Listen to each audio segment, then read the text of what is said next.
அஸ்ஸலாத்து வஸ்ஸலாமு அலைக்க யா சையதி யா ரசூலல்லா உதுபியத்தி கல்லத் ஹில்லதி அதிருக்னி பிஸ்மில்லாஹிர்ரஹ்மானிர்ரஹீம். துல்ஹஜ் பிறையைக் கண்டு குர்பானி கொடுக்க எண்ணினால் முடியையும் நகங்களையும் வெட்டக்கூடாது. இந்த தடை இஹ்ராமில் உள்ளவர்களுக்கும் பொருந்தும். பெருநாள் தொழுகைக்கு பிறகு குர்பானி பிராணியை அறுப்பது குர்பானியின் சட்டத்திற்குள் அடங்கும். அப்படி செய்வதனால் வழிபாடு முடிவடைந்துவிடும்.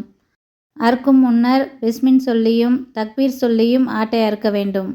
நம் குடும்பத்தினருக்காகவும் பிறருக்கும் தாராளமாக குர்பானி கறியை கொடுக்க வேண்டும். ஊனமுற்ற பிராணியை குர்பானி கொடுக்கக்கூடாது. வசதி உள்ளவர்கள் தனியாகவும் அல்லது 7 பேர் வீதம் கூட்டாக சேர்ந்து ஒட்டகத்திலோ மாட்டிலோ கூட்டு குர்பானி கொடுக்கலாம். குர்பானி கொடுக்கும் போது ஒரு ஆளுக்கு 1 என்று ஆட்டை கணக்கிட்டு கொடுக்க வேண்டும். குர்பானி கொடுக்கும் போது ஆட்டின் வயது 1 வருடம் பூர்த்தியாகி இருக்க வேண்டும் அல்லது மாட்டின் வயது 2 வயது பூர்த்தியடைந்து இருக்க வேண்டும்.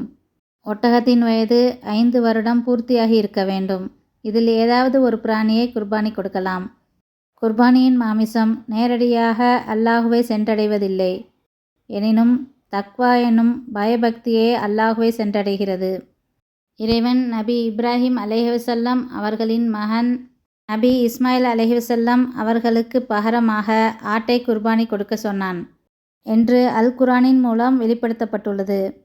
அறுக்கப்பட்ட பிராணியின் இறைச்சியை 3 சம பாகங்களாக பிரித்து அதில் முதல் பகுதியை ஏழைகளுக்கு தர்மமாகவும் 2வது பகுதியை உறவினர்கள் மற்றும் நண்பர்களுக்கும் 3வது பகுதியை தமக்காகவும் வைத்து கொள்ள வேண்டும்.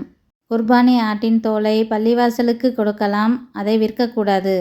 குர்பானி ஆட்டின் இறைச்சி நபிகள் நாயகம் ஸல்லல்லாஹு அலைஹி வஸல்லம் அவர்களின் உம்மத்துக்களான நமக்கு ஹலாலாக்கப்பட்டுள்ளது. அஸ்ஸலாமு அலைக்கும் வரஹ்மத்துல்லாஹி வபரகாத்துஹு.